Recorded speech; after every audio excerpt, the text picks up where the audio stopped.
বেদাতের অনুসরণ করি। বেদাতে ছেয়ে গেছে এ দেশে। দোয়ার মধ্যে বেদাত, নামাজের মধ্যে বেদাত, সবখানে বেদাতে ছেয়ে গেছে। এগুলো থেকে বের হয়ে আসতে হবে। একটা সুস্থ সমাজ, ইসলামিক সমাজ আমরা চাচ্ছি এই এডুকেশন সিস্টেমের মাধ্যমে। আমি মনে করি যে এইভাবে যদি আমরা এডুকেশন ইনস্টিটিউশনগুলোকে গড়ে তুলি, তাহলে আমরা একটা এডুকেশন সিস্টেম পাবো যেখানে ইসলামিক ভ্যালুসগুলো থাকবে, মডার্ন এডুকেশন থাকবে, সোসাইটি লাভবান হবে। আপনি বলতেছেন আমরা সবাই মুসলমান, সুন্নি এগুলা এই দিনের এলো বলে। একজনকে আমি নিজের কানে শুনছি বলতে, কয় এগুলা বাংলাদেশ, ইন্ডিয়া, পাকিস্তানের। তো আমি একটা বই দেখালাম, আকায়েদে আহলে সুন্নতে ওয়াল জামা কিতাব রচিত হয়েছে কয়শো বছর আগে, 2 থেকে 300 হিজরির মাঝখানে। তাহলে আপনি বলতেছেন এটা শুধু বাংলাদেশ, ইন্ডিয়া, পাকিস্তানে। আমরাও মনে করি সেরকম না। আপনি যদি আপনার ইমাম ঐতিহ্য না জানেন, তাহলে তো আপনি সাধারণ মানুষের সামনে দাঁড়াইতেও পারবেন না।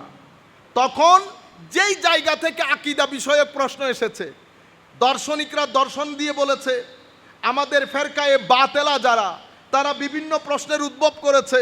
যখন মুসলমানদের মধ্যে রাজনৈতিক দ্বন্দ্ব হয়েছে, শিয়া, খারেজি, এদেরকে উপলক্ষ করে জাবরিয়া, কাদরিয়া, মুরজিয়া, যখন এই ফিতনা তৈরি হয়েছে, সাথে সাথে আমাদের ইসলাম যখন পৃথিবীর বিভিন্ন ভূখণ্ডে ঢুকে পড়েছে, গ্রিক দর্শন আমাদের ভিতরে ঢুকেছে, তখন ফিতনার কারণে খারেজিরাও বলে ওনারা তৌহিদপন্থী। কি পন্থী? আপনারা এটা জানেন? খারেজি যারা মুসলিম সম্প্রদায়ের মধ্যে, আজকের না তো, আগে বলতে আমার নবীর যুগ থেকে সাহাবায়ে কেরামের যুগে যাদেরকে খারেজি বলা হয়, তাদের নিজের নাম দিত আসহাবুত তৌহিদ, তৌহিদপন্থী। তাদের নিজের নাম কি? তৌহিদ ওয়াল এতেদাল, মানে এরাই তৌহিদপন্থী মডারেট ইসলামিক দল। বুঝতে পেরেছেন? তো এখন এরও বলতেছে হক, শিয়াও বলতেছে হক, রাফেজিও বলতেছে হক, মুরজিয়াও বলতেছে হক, জবরিও বলতেছে হক, কাদরিও বলতেছে হক, মুতাজিলাও বলতেছে হক। সেই সময় উম্মতে মুসলিমাকে বাঁচানোর জন্য যেন সমস্ত দলিল আদিল্লাগুলাকে একসাথে করে মেইন স্ট্রিম মুসলমানের আকীদা বাঁচানো হয়, সেই কারণে আবুল হাসান আশআরীকে স্বপ্ন যুগে আমার নবী বলেছেন, হাসান আমার দ্বীনের জন্য কিছু একটা করো। 3 বার উনি এই স্বপ্ন দেখেছেন। এই স্বপ্ন দেখার পরে বাকি ঘটনা আমি আর ডিটেইল বলছি না, এগুলো আকীদার ছাত্র হলে আলাদা বিষয়, কিন্তু এতটুকুন তো আপনাদেরকে জানতে হবে। সুন্নি হয়ে আমি যদি সুন্নির ইমাম না জানি, তাইলে গন্ডগোল হয়ে গেছে না? আপনি যদি বলেন 100 বছর আগে, তো ওনারা বলবেন ও আপনার স্টোরি তো তাইলে 100 বছরের, ঠিক বলবে না? তা আপনি কোথাও যেতে পারবেন? সুতরাং এই হিস্ট্রিগুলো আপনাকে জানতে হবে। এগুলো ওয়াজ মাহফিলের মধ্যে বলা যায় না। ওয়াজ মাহফিলের মধ্যে এমনি এমনি করতে হয়, ঠিক কিনা বলেন এগুলা বলতে হয়, 2-4টা রাজনৈতিক আলাপ করতে হয়, আরেকজনকে গুঁতা মারতে হয়। আপনারাও খুশি হয়ে যান, দেখছেন নিকো হুজুরে কি গরম বক্তব্য দিছে। আমি চাইতেছি, আমি অনেক দূর থেকে অনেক কষ্ট করে আসছি, কালকে রাতে ঘুমাই নাই। আমার এই মেসেজগুলো তরুণ 10টা ছেলে যদি বুঝে শিখে, এরা আমার মুবাল্লিগ, এরা তাবলীগ করবে।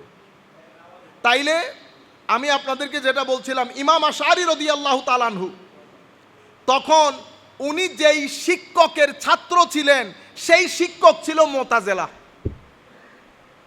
অনেক লম্বা কাহিনী, আমি ওদিকে না যাই। উনি শেষ স্বপ্ন দেখার পরে উস্তাদকে একটা প্রশ্ন করার পরে উস্তাদ যখন উত্তর দিতে পারে নাই, উনি সেই তারিখে বাগদাদের জমিনে নিজের পাঞ্জাবি খুলে বলেছে, আজকে আমি আমার ওই উস্তাদের সাথে আর নাই, তওবা করলাম। কি করলাম? তওবা করলাম। বাগদাদের জমিনে আশআরীকে তুলে দিয়েছেন আমার নবীর ইশারা, আর সমরকন্দের জমিনে আবু মনসুর মাতুরিদিকে তুলে দিয়েছেন। অথচ দুইজনের মধ্যে সাক্ষাৎ হয় নাই, কিন্তু যা আশআরী বলেছেন তা মাতুরিদি বলেছেন। যা আশআরী বলেছেন তা মনে হবে দুইজনের মধ্যে সাক্ষাৎ হয়েছে, কিন্তু সাক্ষাৎ হয় নাই। এই দুইজন আমাদের আহলুস সুন্নাহ ওয়াল জামাতের ইমাম। শাফেঈ, হাম্বলি এবং মালিকি, এই তিনজনের মধ্যে আশআরীর আকায়েদের সংখ্যা বেশি। আর আমরা যারা হানাফি মযহাব অনুসরণ করি, আকীদার ক্ষেত্রে আমরা ইমাম মাতুরিদিকে ইমাম মনে করি, কিন্তু ইমাম আশআরীও আমাদের ইমাম। তো এই মুহাদ্দিসদের জগতের মধ্যে যেমন হিস্টরি আছে, ফিকহের মধ্যে যেমন হিস্ট্রি আছে, আকীদার মধ্যেও সেরকম হিস্ট্রি আছে। আকীদার শত শত কিতাব রচিত হয়েছে। কেন রচিত হলো? এই যে আপনি আইসা বলতেছেন আল্লাহর হাত আছে, আপনি বুঝতে পেরেছেন? আমাদের ইমামগণ এসে বলেছেন যেটা আমার নবী সাহাবায়ে কেরামকে শিখিয়েছেন, সাহাবায়ে কেরাম তাবেঈনকে শিখিয়েছেন, সেই আকীদা আমাদের কাছে এসেছে, নাম হয়েছে আহলুস সুন্নাহ। মানে এখানে আমার নবীর সুন্নতের তালিম ওয়াল জামা, জামাতে সাহাবীর তালিম যেই জায়গায় পাবেন সেটার নাম আহলুস সুন্নতে ওয়াল। তাইলে সুন্নত মানে কি? আমার নবীর ট্রেডিশন, আমার নবীর মানহাজ, আমার নবীর নিয়ম নীতি। ওয়াল জামাত, ওয়াল জামা মানে কি? জামাতে সাহাবী। কারণ এটা একমাত্র দল যেটা আল্লাহর নবীর সকল সাহাবীকে সত্যের মাপকাঠি মানে। মুতাজিলার কাছে গেলে ওরা কিছু সাহাবীকে গালি দেয়, শিয়াদের কাছে গেলে কিছু সাহাবীকে গালি দেয়, খারিজিদের সাথে গেলে কিছু সাহাবীকে কি করে? বাদ দেয়। আলে রসুল হযরত আলীকে বাদ দেওয়া, সাহাবীকে বাদ দেওয়া না। এটাই একমাত্র জামাত যেটা জামাত বলেছে। জামাত মানে সকল সাহাবীর জামাত। আপনারা নামের পেছনের ব্যাকগ্রাউন্ড বুঝতে পারছেন কেন আহলুস সুন্নাতে ওয়াল জামা? আহলুস সুন্নাহ মানে আমার নবীর নিয়ম, জামা মানে সমস্ত সাহাবীর নিয়ম। আহলুস সুন্নাতে ওয়াল জামাতে সাহাবী। সেই তারিখ থেকে আকীদার যখনই কোনো প্রশ্ন উঠেছে, বাগদাদের জমিন থেকে আশারি জবাব দিত, সমরকন্দের জমিন থেকে ইমাম মাতুরিদি জবাব দিত। কোন সময়ের লোক? গত 100 বছরের না, 2.5 থেকে 350 হিজরির মাঝখানের লোক। ইমাম তাহাবি যখন আকায়েদে আহলে সুন্নাহ লিখছেন, এটা 2 থেকে 300 হিজরির মাঝখানের লোক। আর ফিকহুল আকবরের মধ্যে ইমামে আজম আবু হানিফা রচনা করছেন, উনি কোন হিজরি? উনি 1 থেকে 200, মানে মাঝখানে 80 হিজরিতে বোধহয় সোফার জন্ম, 180 হিজরিতে, অর্থাৎ 1 থেকে 200 হিজরির মাঝখানের লোক। আপনি বলতেছেন আমরা সবাই মুসলমান, সুন্নি, এগুলা এই দিনের এগুলো বলে। একজনকে আমি নিজের কানে শুনছি বলতে, কয় এগুলা বাংলাদেশ, ইন্ডিয়া, পাকিস্তানের। তো আমি একটা বই দেখালাম, হ্যাঁ, আকায়েদে আহলে সুন্নতে ওয়াল জামা কিতাব রচিত হয়েছে কয়শো বছর আগে? 2 থেকে 300 হিজরির মাঝখানে। তাহলে আপনি বলতেছেন এটা শুধু বাংলাদেশ, ইন্ডিয়া, পাকিস্তানে। আমরাও মনে করি সেরকম, আমরাও মনে করি সেরকম না। আপনি যদি আপনার ইমাম ঐতিহ্য না জানেন, তাহলে তো আপনি সাধারণ মানুষের সামনে দাঁড়াইতেও পারবেন না।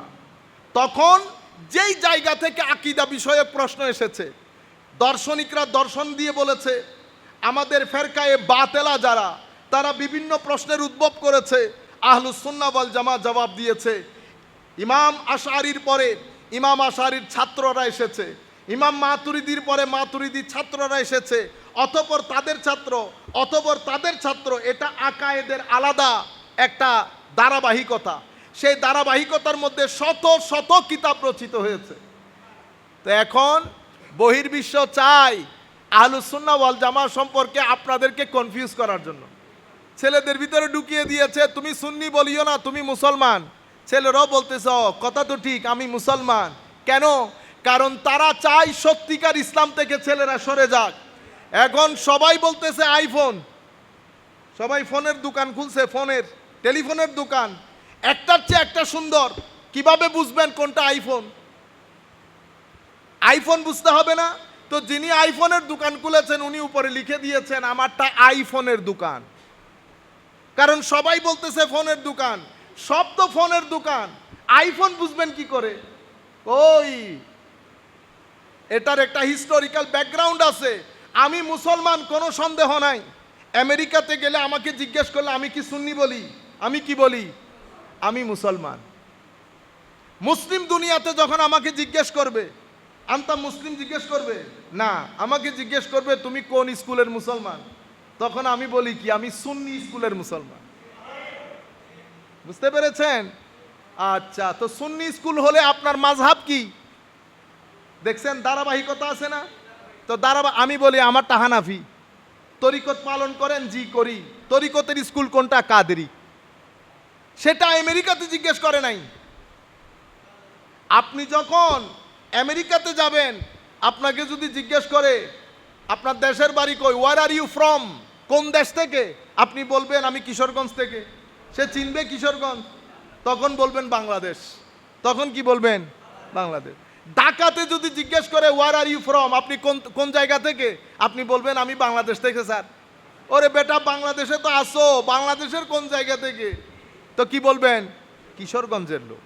এবং কিশোরগঞ্জের থানায় জিজ্ঞেস করতেছে তুমি কোন জায়গার, আপনি বলতেছেন আমি কিশোরগঞ্জের। ওরে বাপ রে বাপ, থানার ভিতরে তোমার জিগাইতেছি বেটা তোমার গাঁও বলো, বাড়ি বলো কোন জায়গার।